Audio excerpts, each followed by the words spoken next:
सबने देखा होगा कि वहाँ पर जो है आज से आज़ादी के 60 साल तक सिर्फ कुछ रोड्स बने थे, और वो भी हमारे माननीय जो पूर्व प्रधानमंत्री अटल बिहारी जी रहे हैं, उन्होंने अपने कार्यकाल में जो है वो ग्रामीण प्रधानमंत्री सड़क योजना के अंतर्गत वो रोड बनाए थे। लेकिन पिछले 10 वर्षों में प्रधानमंत्री नरेंद्र मोदी जी की सरकार ने हमारे क्षेत्र को जो है एम्स, IIT, IIM जैसे वैश्विक स्तर के जो है वो संस्थान दिए हैं, और वंदे भारत जैसी ट्रेन को हमारे हिमाचल में पहुंचाया है। हमारे हिमाचल जैसे छोटे से राज्य को 3,500 करोड़ की लागत का मनाली कीर्तपुर जो है वो हाईवे दिया हुआ है, जिसमें माननीय महोदय जी 5 से ज़्यादा टनल हैं और 37 से ज़्यादा उसमें ब्रिजेस हैं। ऐसे वैश्विक स्तर की जो है हमें इंफ्रास्ट्रक्चर वहाँ पे मिली है, और साथ ही पूरे देश के लिए जो एक बहुत ही अद्भुत इंफ्रास्ट्रक्चर मार्बल है, जैसे कि हमारी अटल टनल 9 किलोमीटर की जो वो अटल टनल है, विश्व की सबसे लंबी टनल है, और वो एक सिंगल ट्यूब हाईवे जो है वो पूरे विश्व के लिए जो है एक बहुत बड़ा उदाहरण है। और उसके साथ ही 11,000 करोड़ के हाइडल प्रोजेक्ट्स हमारे हिमाचल प्रदेश को दिए हैं। अगर मैं ये सूची यहाँ पे रखूं तो शायद आप लोगों का बहुत वक्त जो है इसमें लग जाए, लेकिन लाखों लाभार्थी जो है वो चाहे मुफ्त राशन हो, चाहे PM की जो है वो मकान हो या आयुष्मान हो, हमारा हिमाचल प्रदेश एक ऐसे राज्य है जो पूरी तरह से शौच फ्री है, और वहाँ घर घर में जो है वो गैस चूल्हे का कनेक्शन लगा है। एक भी माता, एक भी बहन गैस चूल्हे के कनेक्शन के बिना नहीं है। स्पीकर सर, इनके मुताबिक गए 2014 के पहले कोई भी अच्छा काम देश में नहीं हुआ, और कुछ महानुभावों के मुताबिक देश आजाद ही 2014 में हुआ। खैर, आप कितनी भी कोशिश कीजिए, लेकिन इस सच्चाई को नहीं झटला सकते कि आज जो भारत चांद पर पहुंचा उसकी नींव इसरो के रूप में पंडित नेहरू जी ने रखी थी।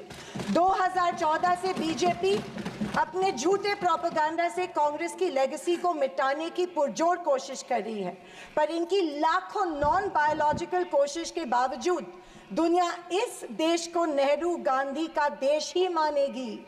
ये दुनिया की किसी भी कोने में जब जाते हैं तो इनको गांधी जी के प्रतिमा के सामने ही नतमस्तक होना पड़ता है। ऐसी सरकार और ऐसे वित्त मंत्री से हम क्या उम्मीद करें जो प्याज के बढ़ते दाम के सवाल पर कहती है कि दाम बढ़ते हो तो बढ़ने दो, मैं प्याज नहीं खाती। स्कूल कॉलेज के फीस बढ़ते हैं तो बढ़ने दो, हम शिक्षा नहीं भक्त बढ़ाते हैं। पर फिर भी जनता की प्रतिनिधि होने के नाते मेरा दायित्व है कि मैं लोगों के प्रश्न इस सदन में समक्ष पेश करूं। यह महाराष्ट्र की सोलापुर लोकसभा सीट से कांग्रेस सांसद परिणीति शिंदे। मानसून सत्र के दौरान सांसद कंगना राणौत को क्या खूब धोया। उन्होंने कहा, कुछ महानुभावों के अकॉर्डिंग 2014 के बाद ही देश में अच्छा काम हुआ। भारत आजाद ही 2014 में हुआ। इनकी लाख कोशिश के बावजूद भी आज दुनिया गांधी नेहरू का देश ही भारत को मानती है।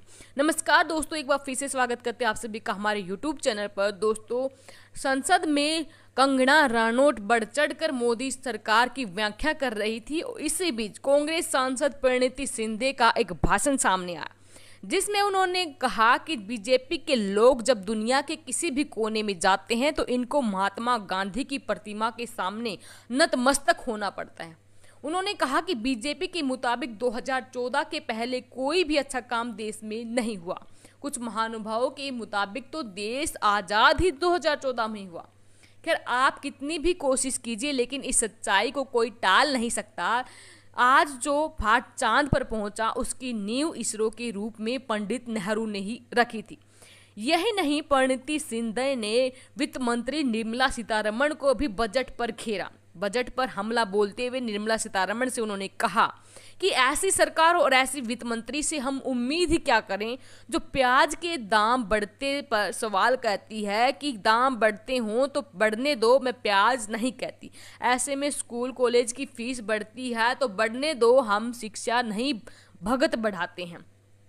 उन्होंने आगे कहा, बीजेपी पिछले 1 दशक से सत्ता में, लेकिन इनके मुताबिक आज भी हिंदू खतरे में है क्या ये हकीकत है या फिर बीजेपी हिंदुओं को इस डर में रखकर अपनी राजनीति चमका रही है?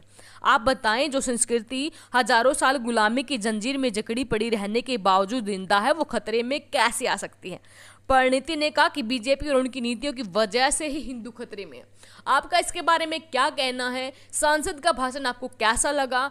आप वीडियो के कमेंट बॉक्स में अपनी राय जरूर दें और वीडियो अपने साथी दोस्तों के साथ जरूर शेयर कीजिए, ताकि ऐसा ही लेटेस्ट भाषण हम आपके सामने लेकर आते रहें। धन्यवाद। जय हिंद, जय भारत।